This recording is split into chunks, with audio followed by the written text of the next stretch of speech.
কল্যাণীতে, কারণ সেখানে বাজি কারখানায় বিস্ফোরণ, ভয়াবহ বিস্ফোরণ, তাতে 4 জনের মৃত্যু।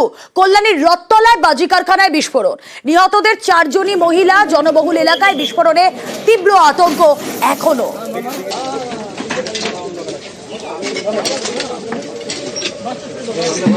বাজি কারখানায় বিস্ফোরণ, এতটাই বাজির কারখানায় বিস্ফোরণের তীব্রতা ছিল যে উড়ে যায় গোটা কারখানাটি এবং গোটা জায়গা ঢেকে যায় কালো ধোঁয়ায়।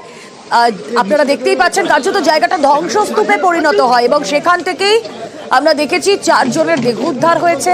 নিহতদের এই 4 জনই মহিলা। বিস্ফোরণেই ঝলসে মৃত্যু তাদের। আমরা যখন বাড়িতে বসে রয়েছি দুপুরবেলা, মানে এবার তখন আমরা ভাইব্রেশন এবং বিকট শব্দে আমরা বাড়ি থেকে বেরিয়ে আসি, এসে দেখি যেমন আগুনের গোলা যেমন হয় সেই আগুনের গোলাটা উপর দিকে উঠতে থাকে এবং টিনগুলো এবং বাড়িগুলো যেগুলো গাছগুলো পুরো গাছে আগুন ধরে যায়। তো আমরা এসে জল দেওয়ার চেষ্টা করি, আগুন নেভানোর চেষ্টা করি, কিন্তু যেহেতু এটা বাজির কারখানা তো যার জন্য আমরা এই জল দিতে গিয়েও সেটা মানে ভয় পাচ্ছি জলটা দেবো কোথাও না, ওখান থেকে ভিতর থেকে বিস্ফোরণটা আবার হবে। হঠাৎ দেখি ধোঁয়া বেরোচ্ছে, তা চিৎকার চেঁচামেচি করছে, ওখান থেকে তারপর এলাম তাড়াহুড়ো করে দৌড়াদৌড়ি করতে করতে এসে দেখি যেখানে বিশাল আগুন জ্বলছে এবং ধোঁয়া বেরোচ্ছে। তখন যে যার মতো যে দিকতে পারছে সব জল নিয়ে দমকলতে গাড়ি এখানে আসবে, কখন তার বর্ষায় তার থাকার লাভ নেই। তো সবাই মিলে চেষ্টা করি যাতে আগুনটা নিভে, যাতে এখান থেকে যে কারখানার ভেতরে আছে তাদেরকে যাতে বের করে আনতে পারি। তো একজনকে বের করে নিয়ে এসে তাকে আমরা হাসপাতালে পাঠিয়ে দিয়েছি।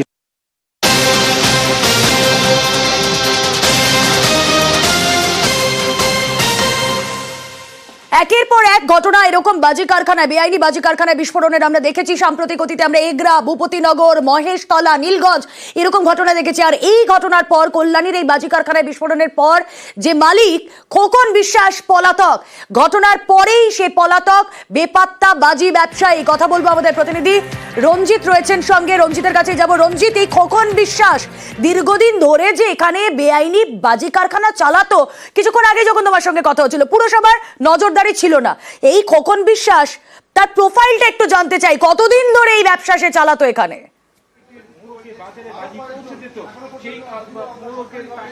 দেখো, কল্যাণী পৌরসভার 2 নম্বর ওয়ার্ডের রথতলা এলাকায় যে ঘটনাস্থলে যেখানে দাঁড়িয়ে রয়েছে আমি, তার থেকে কয়েকটা বাড়ি পরে খোকন বিশ্বাসের বাড়ি। এই খোকন বিশ্বাসই এই কারখানার মালিক বলে জানতে পারা যাচ্ছে এবং ঘটনার পর থেকে খোকন বিশ্বাস শুধু নয়, তার পরিবার সহ পুরো পলাতক রয়েছে এবং তার যে পরিজন রয়েছে, স্বজন রয়েছে, তারাও কিন্তু পলাতক। এবং বাজি কারখানা যেখানে আগুনে একেবারে ভস্মীভূত রয়েছে, যেখানে বিস্ফোরণ হয়েছে, তার পাশের থেকে যে পরপর যে কয়েকটি বাড়ি রয়েছে, সব কটা বাড়ি হচ্ছে তাদের নিকট আত্মীয়দের। এবং খোকন বিশ্বাস তার বাড়ি কয়েকটা বাড়ি পরে ঘটনাস্থলের পরে, এবং সেখানে যে আমরা যে ছবি তুলে ধরেছি সেখানে যে বাজি প্যাকেট করা যে বাক্স সেগুলো একেবারে মজুত রয়েছে, একেবারে ছোটো ছোটো বাজির কৌটো রয়েছে যেখানে বাজির মশলা পরে বাজি তৈরি করা হয়, সেই কৌটো পর্যন্তগুলো রয়েছে, কাগজের তৈরি একাধিক বাক্স রয়েছে। ফলে যে বাজি কারখানার মালিক খোকন বিশ্বাস ঘটনার পর থেকেই পলাতক। শুধু তিনি একা নয়, তার যে পরিজনরা রয়েছে, যেসব বাড়িগুলো পাশাপাশি ছিল তারাও কিন্তু ঘটনার পর থেকে পালিয়ে গেছে রীতিমতো। পুলিশ ইতিমধ্যে তদন্ত শুরু করেছে, তার খোঁজ চালাচ্ছে। তবে যেই ঘটনা ঘটেছে এখানে কিন্তু এই কারখানা নতুন নয়, দীর্ঘদিন ধরে খোকন বিশ্বাস এখানে ব্যবসা করতেন এবং মূলত যে জানতে পারা যাচ্ছে ট্রেডিং লাইসেন্স ছিল, ট্রেড করার লাইসেন্স ছিল, কিন্তু কোথাও যে বাজি তৈরি তার কিন্তু কোনো অনুমতি তার ছিল না। ফলে দমকলে কিন্তু কাজে উত্তর দিতে পারেনি। এবং কল্যাণী পৌরসভা এই মুহূর্তে মনে হচ্ছে যে তদন্ত করে তারা দেখবে কি ধরনের লাইসেন্স তার কাজের ছিল। ফলে নজরদারি যে একটা অভাব ছিল এবং খোকন বিশ্বাসের যে এখানে যে বাজি কারখানা। আরো একটি বিষয় জানতে চাই, এই খোকন বিশ্বাস কারখানার মালিক, তার কারখানায় কতজন কাজ করতেন এবং এই যে 4 জন যাদের মৃত্যু হলো তাদের কি পরিচয়? দেখো, তারা প্রত্যেকে স্থানীয় এলাকার বাসিন্দা, তারা এখানে কাজ করতেন। দেখো, এই যে রথতলা এলাকা, তার পাশে পঞ্চায়েত আরেকটি এলাকা রয়েছে শহীদপল্লী, এই দুই জায়গাতে মূলত বাজির ছোট ছোট কারখানা রয়েছে। সেখানে ঘরের মধ্যে কুটির শিল্পের মতো সেখানে প্যাকেটজাত করে বাজি তৈরি করা হয়। বিভিন্ন রকম বাজি রয়েছে, সেখানে রং মশলা থেকে তুবড়ি থেকে সব বিভিন্ন রকম বাজি তৈরি করা হয়, এমনকি শব্দবাজি পর্যন্ত তৈরি হয় এখানে। এবং উৎসবের সময় এসব এলাকাতে রীতিমতো বাজির বাজার বসে। ফলে এই সমস্ত এলাকায় যে নজরদারি নেই সেটা কিন্তু এই ঘটনার পরে একেবারে চোখে আঙুল দিয়ে দেখিয়ে দিল। বারবার যে কথা বলতেই হচ্ছে যে এই যে পরপর বিস্ফোরণের ঘটনার কথা আমরা বলছিলাম, এগরা, ভূপতিনগর, মহেশতলা, নীলগঞ্জ, এরপরে রাজ্য সরকার সতর্ক করে দেয়।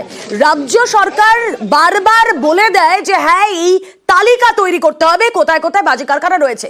দায়িত্বভার কাদের বর্তায়? যারা দায়িত্ব নেয় পুরসভা, তার মানে কি এখানে কোথাও তাদের নজরদারির অভাব ছিল? গাফিলতির যে দায় তারা কি নেবে আগামী দিনে? প্রশ্ন থেকেই যাচ্ছে। কিন্তু আরো একটা বিষয় আমাদের নজর রাখতে হচ্ছে, তার কারণ আমরা দেখলাম এই ঘটনা ঘটার পর দমকল যে ঢুকবে আগুন নেভাতে, ঢোকার রাস্তাই নেই, একেবারে ন্যারো একটা প্যাসেজ। এই সরু রাস্তা দিয়ে দমকল কি করে ঢুকতে পারে? আপনারাই ছবি দেখে বলুন। দমকল ঢুকতে পারেনি সরু রাস্তা হওয়ায়, দমকলের সবচেয়ে ছোট গাড়ি না, তাও ঢুকতে পারেনি। আর তাই দমকল আধিকারিকরা তারা যান, স্থানীয়রা তাদেরকে সাহায্য করেন, টিউবওয়েল থেকে জল নিয়ে বালতি বালতি করে জল দিয়ে আগুন নেভায় দমকল আধিকারিকরা।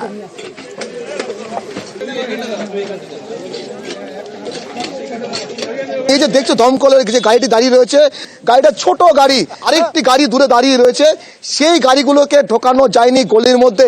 আমি এখান থেকে সরাসরি দর্শকদের দেখানোর চেষ্টা করব যে দমকল যেখানটা গাড়ি দাঁড়িয়ে রয়েছে, এখান থেকে যেখানে দুর্ঘটনাস্থল কতটা দূরত্ব দেখতে পাচ্ছ, যে আরেকটি গলির মধ্যে পিচের ঢালাই রাস্তা, সেই রাস্তা যাচ্ছি এবং এই রাস্তা দিয়ে অনেকটা হেঁটে যেতে হবে। ফায়ার ব্রিগেডের জন্য যে জল বোঝাই করা যে গাড়ি, সেই গাড়ি ঢোকার মতো কার্যত রাস্তা ছিল না। এখানে আরেকটা রাস্তা যাচ্ছে এবং সেখান থেকে বাঁ দিকের গলি একেবারে ঢালাই রাস্তা। এই রাস্তা দিয়ে দিতে কতটা সময় করতে হচ্ছে দেখো, কতটা সরু দেখো, খুব বেশি হলে 8 থেকে 10 ফুটের রাস্তা হচ্ছে। এই রাস্তা দিয়ে দমকলের গাড়ি ঢোকানো যায়নি। যে যেখানে ঘটনাস্থল, সেখান থেকে দমকল সত্যি সেখানে ঢোকা খুব মুশকিল। সেখানে বড় দমকলের যে ছোট গাড়ি নিয়ে এসে কোনো কাজ হয়নি। এবার দেখো বাড়ির মধ্যে ঢুকতে হয়েছে আমাকে। এই যে সেই কার্যত একটা দুর্ঘটনাস্থল, যেটা দেখানোর চেষ্টা করব। যে দেখো এখানে এসে শেষ হলো দুর্ঘটনাস্থলে।